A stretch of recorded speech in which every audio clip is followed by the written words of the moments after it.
Ma'am, itatanong ko lang po sana, bakit po kaya mali ako dito sa... Yan na naman si De La Cruz. Huwag mo nang ipilit yung sagot mo. Marunong ka pa sa teacher eh. Kung mali ka, di mali. Bakit kasi hindi mo nalang tanggapin? Hindi mo na kaya maging top 1. Hanggang top 2 ka na lang. Hindi mo ako matatalo, De La Cruz. Uungusan at uungusan kita. Yan ang tandaan mo. Nakakatawa to si De La Cruz. Ma'am, tapos na po ako sa exam paper ko. Ito po. Tignan mo si De La Cruz. Kainit-init na ka-jacket. Paano siya makakatapos agad niyan sa exam niyan? Napaka-weird kasi. Tara na nga. Bilisan niyo na! Dali! I-announce na raw ni ma'am yung top student. At sigurado naman akong ako na naman ulit yung top 1. Di ba, De La Cruz? Sana ako naman yung maging top 1. Guys, nakaka-excite! At ang ating top 1 for this grading ay si De Guzman. Congratulations, De Guzman. Yes! Maraming salamat po! Sabi ko naman sa De La Cruz eh, hanggang top 2 ka lang. Hindi mo ko kayang higitan sa top 1. Matutuwa na naman yung mami ko. Ma'am, ako na lang po sana ulit yung maging top 1, no? Ma'am, pagbigyan niyo na po ako. Teka. Bakit ka umiiyak kay ma'am? Di mo ba narinig? Ako ang top 1. Top 2 ka lang. Tara na nga. Maraming salamat po. Good morning. Good morning po. Ilang araw ng absence si De La Cruz. Ano ba nangyari doon? Wala na naman si De La Cruz. Bakit kaya? Nakakapagtaka. Competitive yun ah. Ma, tama na po. Ginagawa ko naman po yung best ko eh.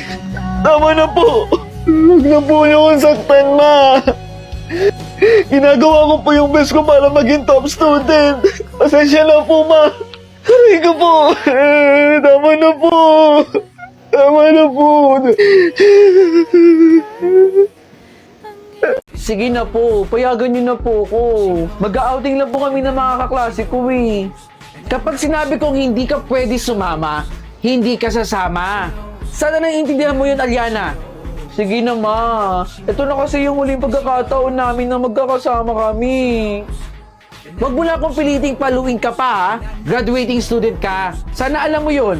Lapitin kayo ng mga aksidente. Tandaan mo yan, baka hindi ka pa makagraduate. Saka gusto mo mong umalis ngayon. Basta hindi kita pinayagan. At huwag mo akong susuwayin dun, ha? Maghugas ka ng plato doon. Hindi nga kasi ako pinayagan ni mama eh. Gustuin ko man sumama pero ayaw talaga ni mama. Ano? Pare-parehas yung mga nanay natin eh, no? Alam mo ba yung nanay ko? Hindi rin ako pinayagan. Susuwayin ko siya.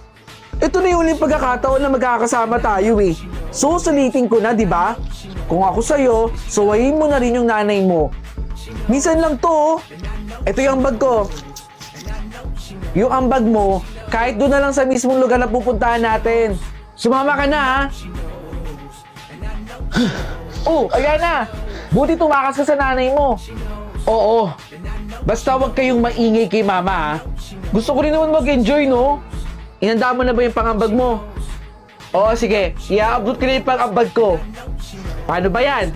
Magiging masaya to. Let's go! Tara na. Aliana, mabuti at nahuli kita dito. Ma? Di ba sinabihan kita na huwag kang sasama? Umuwi ka. Sinabihan kita na graduating ka at kailangan mong pumirmi sa bahay. Aliana, umuwi ka na. Pasensya na, ha? Nahuli ako ng nanay ko. Kaya umuwi ka na. Sabayin mo ako pag-uwi. Muna na kami, Aliana, ha? Mag-ingat kayo, ha? Enjoy. Tara na. Masaya to, masaya. Paka-KG. Pasabay kang bata ka, ha? Aliana, anak. Yes, ma? Halika rito. Tignan mo tong balita na to. Hindi ba't mga estudyante to ng eskwelahan kung saan ka pumapasok? Bakit ganyan reaction mo? Sila po yung mga kasama ko. Ha? Ito ba yung kaklase mo na si Eric? Nalunod eh. Malaman ko lang talaga na hindi ikaw ang magiging valedictorian sa batch ninyo. Mananagot ka sa akin, ha? Ang laki-laki ng sakripisyo namin sa'yo. Hindi kami nagtatain ng pera para pag-aralin ka. Kaya mamaya, kapag nalaman ko na hindi pangalan ang tatawagin mo para sa valedictorian, humanda ka sa akin pag-uwi. Tandaan mo yan, ha? Ano pa tinutunga-tunga nga mo dyan? Bilisan mo na kumilos dyan. Tara na, malilate na tayo sa graduation ninyo. Kikilos na po. Tignan mo yan si Fernandez. Di ba yan ang kalaban mo dito? Eh, bali-balita rito na mas magaling daw yan kaysa sa'yo, anak. Bilang nanay mo, hindi kita pinalaki para maging talunan. Gusto ko lumalaban ka. At gusto ko, ikaw lagi ang nasa itaas. Hindi ba? Kaya alam kong kayang-kaya mong talunin niya si Fernandez. Kaya, aasahan ko na ikaw ang valedictorian. Opo, ma. Magiging valedictorian po ako. Tara na! Tignan mo yun, anak ko. Ang dami nang nakasabit sa kanyang medal. At kanina pa siya tinatawag sa stage. Ang daming awards na na-receive. Nako, anak, ha? Ayoko na sampagita lang ang isasabit ko sa'yo. Gusto ko medal din. Gusto ko angat ka dito. At gusto ko ikaw ang matalino dito. Ikaw ang masipag. Ikaw ang valedictorian. Hindi pa rin natatawag yung pangalan mo. Ilang oras ba tayo mag-aantay? De La Cruz 1. Valedictorian. Ayan! Ikaw ka ang valedictorian, anak! Sana, ma, naging masaya ka. Congratulations po sa inyo, ma'am. Maraming salamat po, ah. Maaga man lumisan yung anak ninyo dito sa mundo. Natupad po niya ang pangarap po ninyo para sa kanya na maging valedictorian siya. Ayun lamang, maaga po tayong iniwan ng inyong anak. Sayang nga lang eh. Tama na, ma. Tama na po. Ginagawa ko po yung best ko para po maging valedictorian. Tama na po. Aray ko po. Tama na, ma. Opo. Ginagawa ko po yung best ko po. Anong nangyari sa halaman ko? Bakit kayo nasira at nalanta? Sabi na nga ba eh. Balang, huwag kang umiigal sa halaman ko. Alam mo bang matagal kong inaalagaan to? Mahal na mahal ko mga halaman ko.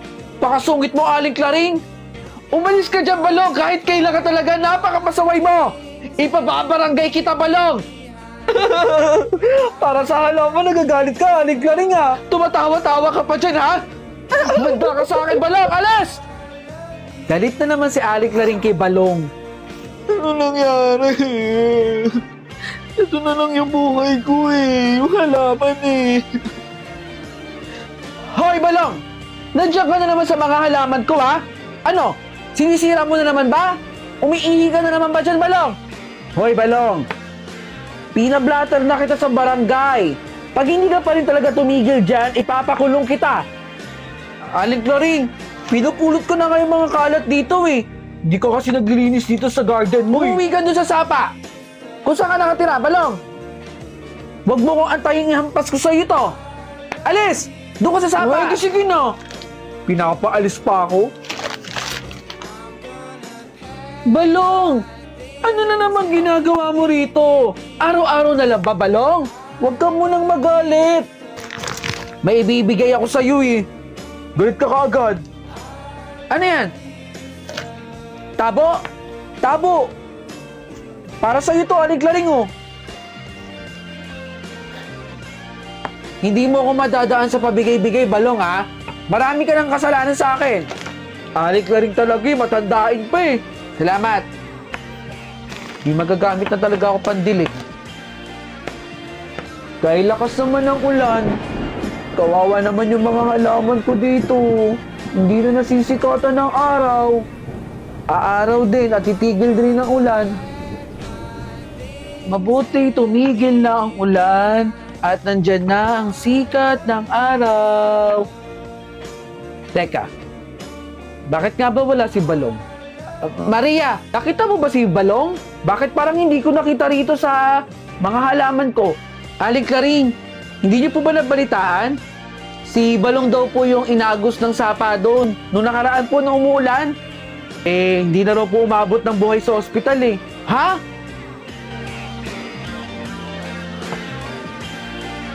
isang order ng rice, isang rice po, and pasamahan na din ng isang soda. Then soda. That's all. Wala naman na. Yun na po lahat, ma'am. Wait! Student kita before, di ba? Opo. Ako po si Carlito. Carlito! Ano nangyari sa'yo? Bakit ganyan yung trabaho? I mean, no judgment naman.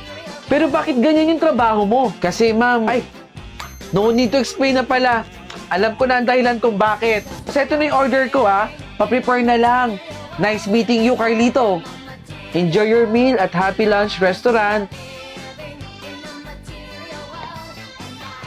Ito na po yung order niyo, ma'am. Ang bilis naman, Carlito.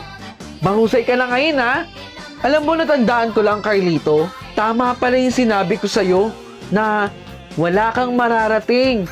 Hanggang ganyan ka lang. Kung hindi ka ba naman naging pasaway o naging mabuti ka lang sa mga teacher mo, di sana mas malaki pa yung mararating mo ngayon. Pero dahil pinagpatuloy mo ang hindi magandang attitude nung nag-aaral ka, tignan mo kung nasan ka ngayon. Anyways, ako pa rin naman yung teacher mo na magbibigay ng lesson sa buhay Pakilapag na lang dyan yung order ko sa table. Salamat In fairness, Carlito ang sasarap ng pagkain dito. Pakisabi sa may-ari Nakakarating po, ma'am.